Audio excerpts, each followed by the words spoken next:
ಕನ್ನಡಿಗ ಶರಣು ಶರಣಾರ್ಥಿ. ಪ್ರೀತಿಯ ಸ್ನೇಹಿತರೆ, ಇವತ್ತಿನ ನಮ್ಮ ಒಂದು ಜಾಬ್ ಸರ್ಚ್ ಏನಪ್ಪ ಮಾಹಿತಿ ಅಂತ ಹೇಳೋದಾದ್ರೆ, ರಿಸರ್ವ್ ಬ್ಯಾಂಕ್ ಆಫ್ ನೇಮಕಾತಿ 2026 ಸ್ನೇಹಿತರೆ, ಈ ಎಲ್ಲವೂ ಕೂಡ ಕೇಂದ್ರ ಸರ್ಕಾರ ಹುದ್ದೆಗಳಾಗಿರಲಿದೆ. ಹಾಗಾದರೆ ಈ ಕುಲಂಕುಷವಾಗಿ ನಾವು ವಿಡಿಯೋದ ಬಗ್ಗೆ ಮಾಹಿತಿ ನೋಡ್ತಾ ಹೋಗೋಣ ಬನ್ನಿ. ಮೊದಲನೇದಾಗಿ ಏನಪ್ಪಾ ಅಂತ ಹೇಳಿದ್ರೆ, ರಿಸರ್ವ್ ಬ್ಯಾಂಕ್ ಆಫ್ ಇಂಡಿಯಾದಲ್ಲಿ ಅಗತ್ಯವಿರುವ ಆಫೀಸ್ ಅಸಿಸ್ಟೆಂಟ್ ಹುದ್ದೆಗಳ ಭರ್ತಿಗೆ ಅರ್ಹ ಹಾಗೂ ಆಸಕ್ತ ಅಭ್ಯರ್ಥಿಗಳಿಂದ ಅರ್ಜಿಗಳನ್ನು ಆಹ್ವಾನಿಸಲಾಗಿದೆ.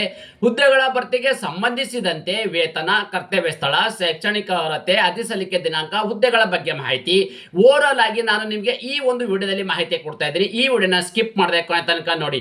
ಅದರ ಜೊತೆಗೆ ಯಾರೆಲ್ಲ ನಮ್ಮ ಯೂಟ್ಯೂಬ್ ಚಾನಲ್ಗೆ ಮೊದಲ ಬಾರಿ ಭೇಟಿ ನೀಡಿದರೆ ಸಬ್ಸ್ಕ್ರೈಬ್ ಜೊತೆಗೆ ಬೆಲ್ ಐಕನ್ ಕ್ಲಿಕ್ ಮಾಡೋದನ್ನ ಮರಿಬೇಡಿ. ಯಾಕಪ್ಪ ಅಂದ್ರೆ ಪ್ರತಿನಿತ್ಯ ನಾವು ಕೇಂದ್ರ ಸರ್ಕಾರ ಮತ್ತು ರಾಜ್ಯ ಸರ್ಕಾರದ ಹೊಸ ಹೊಸ ಹುದ್ದೆಗಳ ಮಾಹಿತಿ ಕೊಡೋದ್ರಿಂದ ತಪ್ಪದೆ ನಿಮಗೆ ನೋಟಿಫಿಕೇಶನ್ ಬರಲಿದೆ.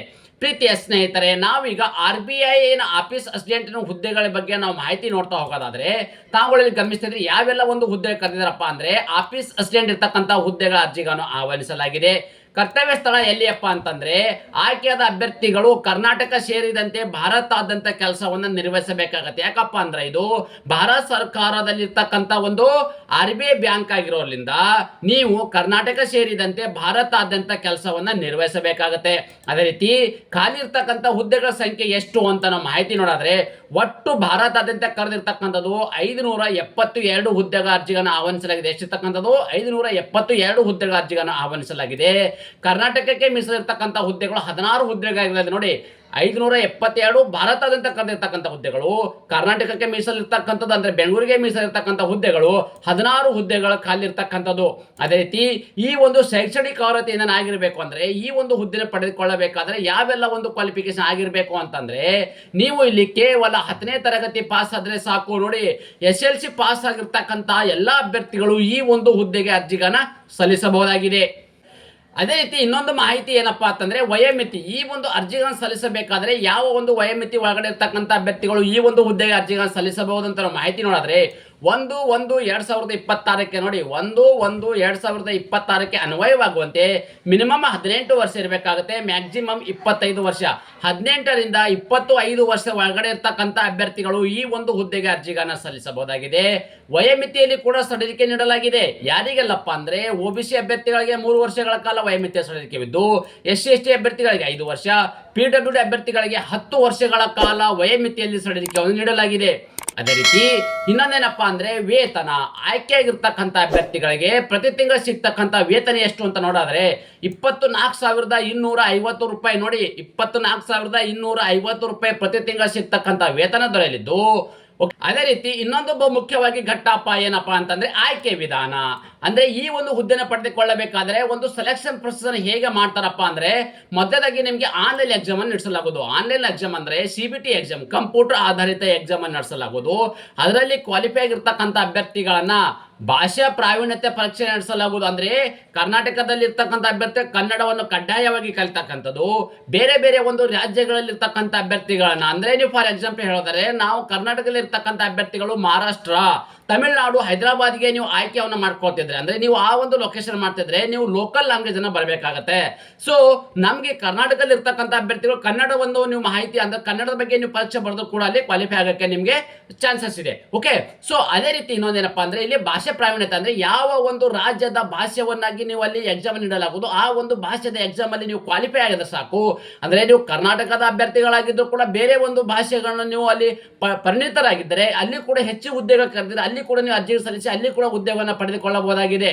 ಓಕೆ, ಸೊ ನನಗೆ ಕನ್ನಡ ಬಿಟ್ಟು ಅಥವಾ ಕನ್ನಡ ಇಂಗ್ಲಿಷ್ ಬಿಟ್ಟು ಯಾವುದೇ ಒಂದು ಭಾಷೆ ಬರಲ್ಲ ಅನ್ನೋದಾದ್ರೆ, ಕರ್ನಾಟಕದಲ್ಲಿ ಮೀಸಲಿರ್ತಕ್ಕಂಥ ಹುದ್ದೆಗಳಿಗೆ ಅರ್ಜಿಗಳು ಸಲ್ಲಿಸಿ ಅಲ್ಲಿ ಒಂದು ಆಯ್ಕೆಯನ್ನು ನೀವು ಮಾಡಿಕೊಳ್ಳಕ್ಕೆ ಅವಕಾಶ ನೀಡಲಾಗಿದೆ. ಅದೇ ರೀತಿ ಈ ಆನ್ಲೈನ್ ಪರೀಕ್ಷೆಯನ್ನು ಹೇಗೆ ನಡೆಸ್ತಾರೆ ಅಂದ್ರೆ, ಒಂದು SLC ಬೇಸ್ ಅಲ್ಲಿ ಇರ್ತಕ್ಕಂಥ ಒಂದು ಹುದ್ದೆಗೆ ಇರಲಿದ್ದು, ಈ ಒಂದು ಆನ್ಲೈನ್ ಎಕ್ಸಾಮ್ ಇರ್ತಕ್ಕಂಥವರಿಗೆ ನೀವು ಯಾವ ಒಂದು ಕ್ವಶನ್ ಪ್ಯಾರಾಮೀಟರ್ದಲ್ಲಿ ಯಾವ ಒಂದು ರೀತಿಯ ಕ್ವಶನ್ ನೀಡಲಾಗುವುದು, ಎಷ್ಟು ಅಂಕಗಳ ಕ್ವಶನ್ ಇರಲಿದ್ದು, ಮತ್ತು ಈ ಆಯ್ಕೆ ವಿಧಾನದಲ್ಲಿ ಅಂದ್ರೆ ಒಂದು ಪರೀಕ್ಷೆ ಎಷ್ಟು ಅವರದಲ್ಲಿ ಒಂದು ಎಕ್ಸಾಮ್ ಬರ್ಸಲಾಗುವುದಪ್ಪ ಅಂತಂದ್ರೆ, ತಾವು ಗಮನಿಸಬಹುದಾಗಿದೆ. ಟೋಟಲ್ ಆಗಿ ಇಲ್ಲಿ ರೀಸನಿಂಗ್ ಇರ್ತಕ್ಕಂಥ ಕ್ವಶನ್ಸ್ 30 ಕ್ವಶನ್ ನೀಡಲಾಗುವುದು, 30 ಮಾರ್ಕ್ಸ್. ಜನರಲ್ ಇಂಗ್ಲಿಷ್ಗೆ 30 ಕ್ವಶನ್ 30 ಮಾರ್ಕ್ಸ್ ಇರ್ತಕ್ಕಂಥದ್ದು, ಜನರಲ್ ಅವೇರ್ನೆಸ್ಗೆ 30 ಕ್ವಶನ್ 30 ಮಾರ್ಕ್ಸ್ ಇರ್ತಕ್ಕಂಥದ್ದು. ಇದಕ್ಕೆ ನ್ಯೂಮೆರಿಕಲ್ ಅಬಿಲಿಟಿ ಇರ್ತಕ್ಕಂಥದ್ದು 30 ಕ್ವಶನ್, ಇಲ್ಲಿ 30 ಮಾರ್ಕ್ಸ್ ಇರ್ತಕ್ಕಂಥದ್ದು. ಒಟ್ಟಾರೆಯಾಗಿ ಇಲ್ಲಿ 120 ಕ್ವಶನ್ ನೀಡಲಿದ್ದು ಮ್ಯಾಕ್ಸಿಮಮ್ ಮಾರ್ಕ್ಸ್ ನಿಮಗೆ 120 ಅಂಕಗಳಿರಲಿದೆ. ಇದಕ್ಕೆ ಇರ್ತಕ್ಕಂಥ ಎಕ್ಸಾಮ್ಗೆ ಬರ್ಲಿಕ್ಕೆ ಇರ್ತಕ್ಕಂಥ ಟೋಟಲ್ ಕಾಲಾವಕಾಶ ಇರ್ತಕ್ಕಂಥದ್ದು 90 ಮಿನಿಟ್ ಇರ್ತಕ್ಕಂಥದ್ದು. ನಿಮಗೆ ಎಕ್ಸಾಮ್ ಬರೋಕ್ಕೆ ಎಷ್ಟು 90 ನಿಮಿಷ ನಿಮಗೆ ಇಲ್ಲಿ ಕಾಲಾವಕಾಶ ಇದೆ ಎಕ್ಸಾಮ್ ಬರೆಯೋದಕ್ಕೆ. ಸ್ನೇಹಿತರೆ, ಅದೇ ರೀತಿ ಪರೀಕ್ಷಾ ಕೇಂದ್ರಗಳು ಎಲ್ಲೆಲ್ಲಪ್ಪ ಅಂದ್ರೆ ಕರ್ನಾಟಕದಲ್ಲಿ ಅಂತ ನಾವು ಮಾಹಿತಿ ನೋಡಾದರೆ ಬೆಳಗಾವಿ, ಬೆಂಗಳೂರು, ಕಲಬುರಗಿ, ಹುಬ್ಬಳ್ಳಿ, ಮಂಗಳೂರು, ಮೈಸೂರು, ಶಿವಮೊಗ್ಗ, ಉಡುಪಿ ಅಂದ್ರೆ ಕರ್ನಾಟಕದಲ್ಲಿ ಬೆಂಗಳೂರು ಸೇರಿದಂತೆ ಇಷ್ಟು ಒಂದು ಸ್ಥಳಗಳಲ್ಲಿ ನೀವು ಎಕ್ಸಾಮ್ ಬರೀಕೆ ಅವಕಾಶವನ್ನು ನೀಡಲಾಗಿದೆ. ಅದೇ ರೀತಿ ಅರ್ಜಿ ಸಲ್ಲಿಕೆ ವಿಧಾನ ಹೇಗಪ್ಪ ಅಂತಂದ್ರೆ ಎಲ್ಲಾ ಅಭ್ಯರ್ಥಿಗಳು ಆನ್ಲೈನ್ ಮೂಲಕವೇ ಅರ್ಜಿಗಳನ್ನು ಸಲ್ಲಿಸಬೇಕಾಗುತ್ತೆ. ಈ ಆನ್ಲೈನ್ ಮೂಲಕ ಅರ್ಜಿ ಸಲ್ಲಿಸಬೇಕಾದ್ರೆ ಅಫಿಷಿಯಲ್ ವೆಬ್ಸೈಟ್ ಇದೆ. ಆ ಒಂದು ವೆಬ್ಸೈಟ್ ಯೂಟ್ಯೂಬ್ ಡಿಸ್ಕ್ರಿಪ್ಷನ್ ಬಾಕ್ಸ್ ಅಲ್ಲಿ ನೀಡಿದ್ದೇನೆ. ಅದರ ಮೇಲೆ ಕ್ಲಿಕ್ ಮಾಡೋ ಮೂಲಕ ನೇರವಾಗಿ ತಮ್ಮ ಅರ್ಜಿಗಳನ್ನು ಸಲ್ಲಿಸಬಹುದಾಗಿದೆ. ಸ್ನೇಹಿತರೆ, ಇನ್ನೊಂದು ಮುಖ್ಯವಾಗಿ ಘಟನೆಪ್ಪ ಅಂದ್ರೆ ಅರ್ಜಿ ಶುಲ್ಕ ಬಗ್ಗೆ ಮಾಹಿತಿ ನೋಡ್ತಾ ಹೋಗೋಣ ಬನ್ನಿ. ಅಂದ್ರೆ ಸಾಮಾನ್ಯ OBC EWS ಅಭ್ಯರ್ಥಿಗಳಿಗೆ 450 ರೂಪಾಯಿ ಅರ್ಜಿ ಶುಲ್ಕವಿದ್ದರೆ SC ST PWD ಅಭ್ಯರ್ಥಿಗಳಿಗೆ ಮಾಜಿ ಸೈನಿಕ ಅಭ್ಯರ್ಥಿಗಳಿಗೆ ಕೇವಲ 50 ರೂಪಾಯಿ ಅರ್ಜಿ ಶುಲ್ಕವಿದೆ. ನೋಡಿ, ಜನರಲ್ OBC EWS ಅಭ್ಯರ್ಥಿಗಳಿಗೆ 450 ಇದ್ದರೆ SC ST PWD ಮಾಜಿ ಸೈನಿಕ ಅಭ್ಯರ್ಥಿಗಳಿಗೆ ಕೇವಲ 50 ರೂಪಾಯಿ ಅರ್ಜಿ ಶುಲ್ಕವಿದೆ. ಈ ಅರ್ಜಿ ಶುಲ್ಕವನ್ನು ಹೇಗೆ ಪಾವತಿಸಬೇಕಪ್ಪ ಅಂದ್ರೆ ನೀವು ಆನ್ಲೈನ್ ಅಪ್ಲಿಕೇಶನ್ ಹಾಕಬೇಕಾದ್ರೆ debit card, credit card, net banking, PhonePe, Google Pay ಮುಖಾಂತರನು ಈ ಅರ್ಜಿ ಶುಲ್ಕವನ್ನು ನೇರವಾಗಿ ಪಾವತಿ ಮಾಡಬಹುದಾಗಿದೆ. ಅದೇ ರೀತಿ ಅರ್ಜಿ ಸಲ್ಲಿಸಲು ನಿಗದಿಪಡಿಸಿದ ದಿನಾಂಕದ ವಿವರವನ್ನು ನೋಡೋದಾದ್ರೆ ಅರ್ಜಿ ಸಲ್ಲಿಕೆ ಪ್ರಾರಂಭ ದಿನಾಂಕ 15 ಜನವರಿ 2025 ಪ್ರಾರಂಭವಾಗಿದ್ದು ಅರ್ಜಿ ಸಲ್ಲಿಸಲು ಕೊನೆಯ ದಿನಾಂಕ ಫೆಬ್ರವರಿ 4, 2026. ನೋಡಿ, ಅರ್ಜಿ ಸಲ್ಲಿಸಲು ಕೊನೆಯ ದಿನಾಂಕ ಫೆಬ್ರವರಿ 4, 2026 ಇಷ್ಟು ಒಳಗಡೆ ತಮ್ಮ ಅರ್ಜಿಗಳನ್ನು ಸಲ್ಲಿಸಬೇಕಾಗುತ್ತೆ. ತಾತ್ಕಾಲಿಕವಾಗಿ ಆನ್ಲೈನ್ ಪರೀಕ್ಷೆ ನಡೆತಕ್ಕಂಥ ದಿನಾಂಕ ಕೂಡ ನೀಡಲಾಗಿದೆ. ಫೆಬ್ರವರಿ 28 ಅಥವಾ ಮಾರ್ಚ್ 1, 2026 ಎಕ್ಸಾಮ್ ಕೂಡ ನಡೆಯಲಿದೆ. ಇದಕ್ಕೆ ಬೇಕಾಗಿರ್ತಕ್ಕಂಥ ಪ್ರಿಪರೇಷನ್ ನೀವು ಇವಾಗಿಂದ ಮಾಡ್ಕೊಂಡ್ರೆ ತುಂಬಾ ಅನುಕೂಲಕರವಾಗಲಿದೆ. ಅದೇ ರೀತಿ ಒಂದು ಫುಲ್ ನೋಟಿಫಿಕೇಶನ್ ವಿವರವನ್ನು ನಿಮಗೆ ಆಡಿ ನೀಡಿದ್ದೇನೆ. ಅರ್ಜಿ ಸಲ್ಲಿಕೆ ಲಿಂಕ್ ಕೂಡ ನಾನು ಯೂಟ್ಯೂಬ್ ಡಿಸ್ಕ್ರಿಪ್ಷನ್ ಬಾಕ್ಸ್ ಅಲ್ಲಿ ನೀಡಿದ್ದೇನೆ ಮತ್ತು ಟೆಲಿಗ್ರಾಮ್, ವಾಟ್ಸ್ಆಪ್ ಚಾನಲ್ ಕೂಡ ಜಾಯ್ನ್ ಆಗಿ. ಯಾಕಪ್ಪ ಅಂದ್ರೆ ನಾವು ಕೊಡ್ತಕ್ಕಂಥ ಒಂದು ಮಾಹಿತಿ ನೀವು ನೇರವಾಗಿ ಅದರ ಮುಖಾಂತರ ಪಡೆಯಬಹುದಾಗಿದೆ. ಇಲ್ಲಪ್ಪ ಅಂತಂದ್ರೆ ಇನ್ನೊಂದು ಮಾಹಿತಿ ಏನಪ್ಪಾ ಅಂತಂದ್ರೆ ತಾವುಗಳು ಇಲ್ಲಿ ಗಮನಿಸಬಹುದಾಗಿದೆ. ನಾನು ಕೊಟ್ಟಿರ್ತಕ್ಕಂಥ ಒಂದು ಲಿಂಕ್ ಮೇಲೆ ಕ್ಲಿಕ್ ಮಾಡಿದ್ರೆ ಈ ತರ ಒಂದು ಅಪ್ಲಿಕೇಶನ್ ಫಾರ್ಮ್ಯಾಟ್ ಓಪನ್ ಆಗುತ್ತೆ. ಡೈರೆಕ್ಟ್ ಆಗಿ ನೀವು ಈ ತರದ ಒಂದು ಅಪ್ಲಿಕೇಶನ್ ಡೈರೆಕ್ಟ್ ಆಗಿ ನೀವು ಆನ್ಲೈನ್ ಮುಖಾಂತರ ಅರ್ಜಿಗಳನ್ನು ಸಲ್ಲಿಸಬಹುದಾಗಿದೆ.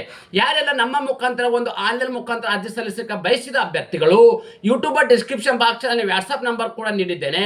ಅದರಲ್ಲಿ ನಮಗೆ ಹಾಯ್ ಅಂತ ಕಮೆಂಟ್ಸ್ ಮಾಡೋ ಮೂಲಕ ನೇರವಾಗಿ ತಮ್ಮ ಅರ್ಜಿಗಳನ್ನು ಸಲ್ಲಿಸಬಹುದಾಗಿದೆ. ಅಂದ್ರೆ ನೀವು ನಮಗೆ ಡಾಕ್ಯುಮೆಂಟ್ ಅನ್ನು ಕಳಿಸ್ಕೊಟ್ರೆ ನೇರವಾಗಿ ಅಪ್ಲಿಕೇಶನ್ ಹಾಕಿ ಮತ್ತೆ ನಾವು ನಿಮಗೆ ವಾಟ್ಸ್ಆಪ್ ಅಲ್ಲಿ PDF ಮುಖಾಂತರ ನಿಮಗೆ ಅರ್ಜಿಗಳನ್ನು ಕೊಡಲಾಗುವುದು. ಇದೇ ರೀತಿ ನಾನು ಕೊಟ್ಟಿರ್ತಕ್ಕಂಥ ಉದ್ಯೋಗ ಮಾಹಿತಿ ಇಷ್ಟಪಡ್ತೇನೆ ಎಂದು ಭಾವಿಸುತ್ತೇನೆ. ಈ ಉದ್ಯೋಗ ಮಾಹಿತಿ ನಿಮಗೆ ಇಷ್ಟವಾದರೆ ನಿಮ್ಮ ಫ್ಯಾಮಿಲಿಗೂ ಫ್ರೆಂಡ್ಸ್ಗೂ ಶೇರ್ ಮಾಡೋದನ್ನ ಮರೆಯದಿರಿ. ಧನ್ಯವಾದ.